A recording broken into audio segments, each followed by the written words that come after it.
análise dos aspectos clínicos e histopatológicos do fibroma ossificante periférico, um estudo retrospectivo de 19 anos. O fibroma ossificante periférico é uma lesão hiperplásica reacional, e esse processo proliferativo não neoplásico surge a partir de uma irritação crônica de baixa intensidade devido à exposição recorrente a fatores irritantes locais, como biofilme, cálculo dental, restaurações, próxima habitadas. E esse tecido ele vai responder de forma exacerbada, provocando então um aumento de volume. Além disso, essa lesão é exclusiva dos tecidos periodontais. Clinicamente, pode-se observar uma lesão nodular de base pediculada ou céssio. Seu crescimento é lento e progressivo. Além disso, geralmente é assintomática e a localização mais comum é a gengiva superior anterior. Histologicamente, observa-se uma proliferação de células mesenquimais fusiformes e há foco de tecido mineralizado em um tecido conjuntivo fibroso de cidade variada. E esse tecido mineralizado ele tem subtipos, como calcificação distrófica, osso imaturo, maduro e tecido sementoide. Portanto, o objetivo do presente trabalho é analisar as características clínico-patológicas do fibroma ossificante periférico diagnosticadas em um serviço de referência em patologia oral, bem como avaliar a associação entre as características clínicas e histopatológicas dessa lesão. Essa pesquisa foi feita por meio de um estudo transversal e retrospectivo, foi aprovada pelo Comitê de Ética, e todos os casos de fibroma ossificante periférico de janeiro de 1999 a junho de 2019 foram avaliados. Vale ressaltar que casos que não tinham amostra suficiente para análise foram descartados no nosso estudo. Dados clínicos foram coletados por meio das fichas de biópsia e a análise morfológica foi feita através de um microscópio óptico por 2 examinadores devidamente calibrados. Os dados analisados foram por meio da plataforma SPSS para posterior análise descritiva e testes estatísticos apropriados foram utilizados.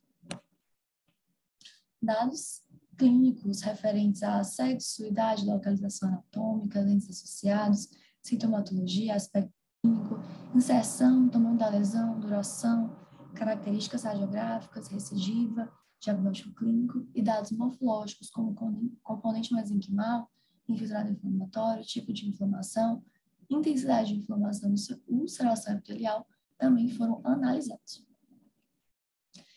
Em um panorama geral, de 17.030 casos, 270 desses foram de fibroma ossificante periférico, compreendendo assim 1,5% do total da amostra. Acerca dos aspectos clínicos, o sexo feminino se mostrou mais incidente, com 71,9% dos casos. Além disso, a terceira e a quarta década de vida foram as mais prevalentes, com uma idade média de 35 anos.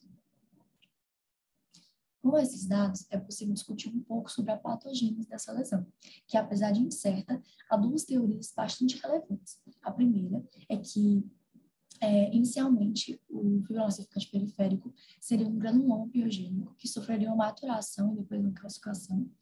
E a outra teoria é que o fibroma ossificante periférico tem do ligamento periodontal. Um estudo feito por Suramiya, uma influência de hormônios como estrogênio e progesterona no fluido crevicular gengival. E essas alterações, elas fazem uma associação com o granuloma piogênico, a primeira teoria dita, porque o granuloma piogênico também tem essa ligação com hormônios. Em contrapartida, em um estudo feito por Garcia de Marcos, ele fez uma análise imunohistoquímica. E nessa análise não foi possível ver uma expressão de receptores significativas de estrogênio e progesterona nas células que estão proliferando. Portanto, esse estudo, convergiu com a teoria que a lesão advém do ligamento periodontal. Além disso, apesar da idade, as décadas de vida, a terceira e a quarta, serem as mais prevalentes no estudo, o FOP ele apresenta uma ampla faixa etária, e isso foi demonstrado em nossos resultados pelos casos que apareceram da lesão em recém-nascidos. A localização anatômica mais prevalente foi a maxila anterior, com 29,1%, e o dente associado a ela foi os incisivos, com 121 dos casos. A respeito da sintomatologia, a maioria dos pacientes foi assintomático, com lesão fundamental de nódulo de base pediculada, com um tamanho médio de 1,7 centímetros. E todos esses dados foram de encontro com o que diz a literatura.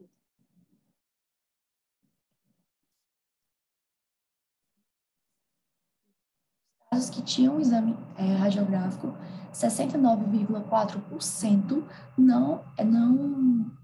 não foi achado nenhuma estrutura na radiografia. Isso é importante para que entendamos que os achados radiográficos são apenas uma ferramenta auxiliar, porque nem sempre ele estará presente. E a recorrência foi de 43%. Todos esses dados também vão de encontro com o que diz a literatura. A respeito da análise morfológica, o componente mesenquimal hipercelularizado foi o mais prevalente, com 59,6%.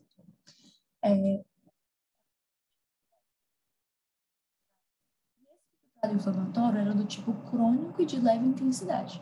Além disso, em apenas 36,4% dos casos, apresentou ulceração epitelial.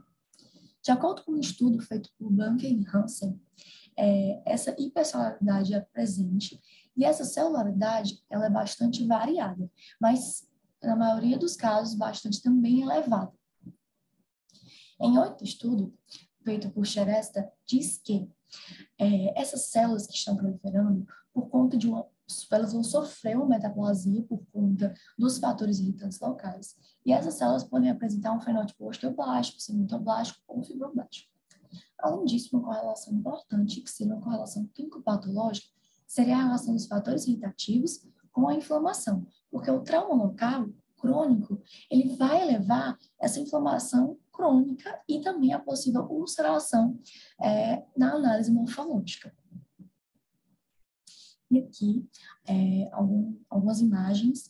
Então, hiposcelularização, a questão da hipercelularização, ulceração epitelial, podemos ver aqui, e o infiltrado inflamatório crônico. Além disso, em relação ao tecido mineralizado, percebeu-se que existe uma distribuição em quantidade heterogênea desse tecido e que, na maioria dos casos, 2 ou mais tipos desses tecidos estão presentes nas lâminas. Em relação aos tipos de tecido, o tecido ósseo maduro foi o mais prevalente, com 86,7% dos casos, seguido do tecido ósseo imaturo, com 52,6% dos casos.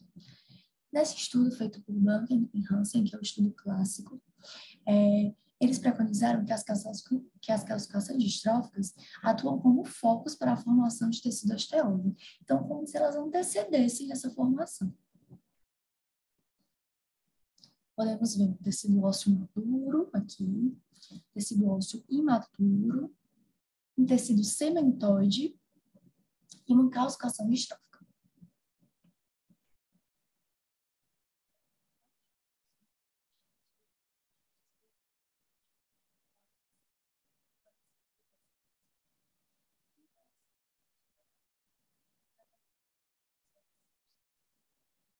É importante que essa excisão vá até o periósteo, para que tire completamente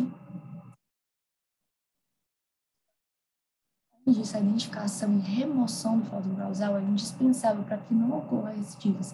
Então, a raspagem vigorosa nos dentes adjacentes é de suma importância. Portanto, podemos concluir que o sexo feminino, a gengiva superior anterior e a região dos incisivos foram bastante incidentes, assim como a terceira e a quarta década de vida. A semelhança clínica que o fibroma ossificante periférico tem com outras lesões torna fundamental que a biópsia seja feita, porque só assim será possível dar o diagnóstico final. E, além disso, o estudo mostrou uma alta frequência de hipercelularização e essa quantidade heterogênea de tecidos mineralizados nos casos analisados. Essas foram as minhas referências. Muito obrigada.